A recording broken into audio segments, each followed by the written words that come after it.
Kamis 13 Juli malam tadi, Gubernur Jawa Tengah Ganjar Pranowo hadir sebagai pembicara dalam Rakernas ke-16 APEKSI di Kota Makassar, Sulawesi Selatan. Saat itu ia menyinggung masalah korupsi di Indonesia. Menurutnya, korupsi dan janji politik yang tidak ditepati adalah masalah yang kerap ada di pemerintahan.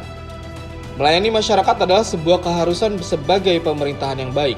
Oleh karena itu, jika Ganjar terpilih sebagai presiden, maka dia akan mengatasi masalah korupsi dan akan menepati janji kampanye.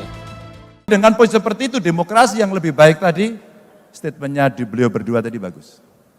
Kita ciptakan yang dingin-dingin saja. Kita udah punya pengalaman. Jangan sampai terjadi pembelahan sosial. Jangan sampai kemudian hoaxnya bertebaran. Dan kita berkelahi habis-habisan dengan saudara kita sendiri. Udah deh. Dengan segala hormat saya sama Pak Prabowo, saya pernah menjadi jurukamnya beliau. Ketika Mega Prabowo, kami kalah. Pada saat kemudian harus bertanding, Pak Jokowi dengan Pak Prabowo, 2 kali saya menjadi jurukamnya Pak Jokowi dan menang. Dan kami berkomunikasi sampai dengan hari ini baik-baik saja, maka di Kebumen foto kami bertiga tersebar dan kami bercanda. Bahkan videonya Pak Prabowo ngangkat tangan saya dan kami bercanda. Dengan Mas Anies, teman saya saat kuliah. Kami berteman lama sekali.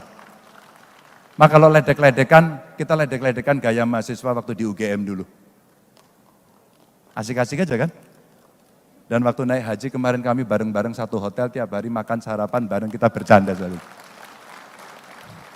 Apa yang mau kita sakiti dari kawan-kawan kita? Apakah yang sakit nanti tidak masyarakatnya?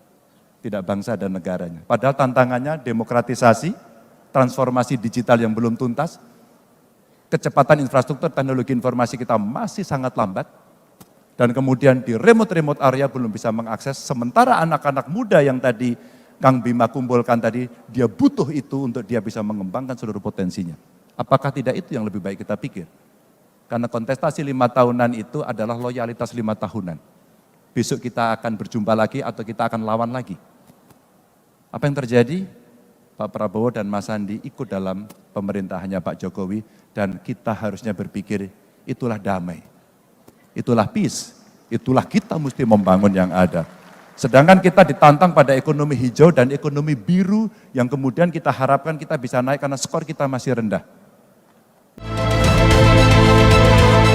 Ganjar juga membahas soal ibu kota Nusantara yang disebut sebagai ekonomi biru atau rancangan sumber daya air. Ia menyinggung terkait pengolahan sampah yang lebih baik karena berbicara tentang energi tidak melulu mencemari sumber daya alam.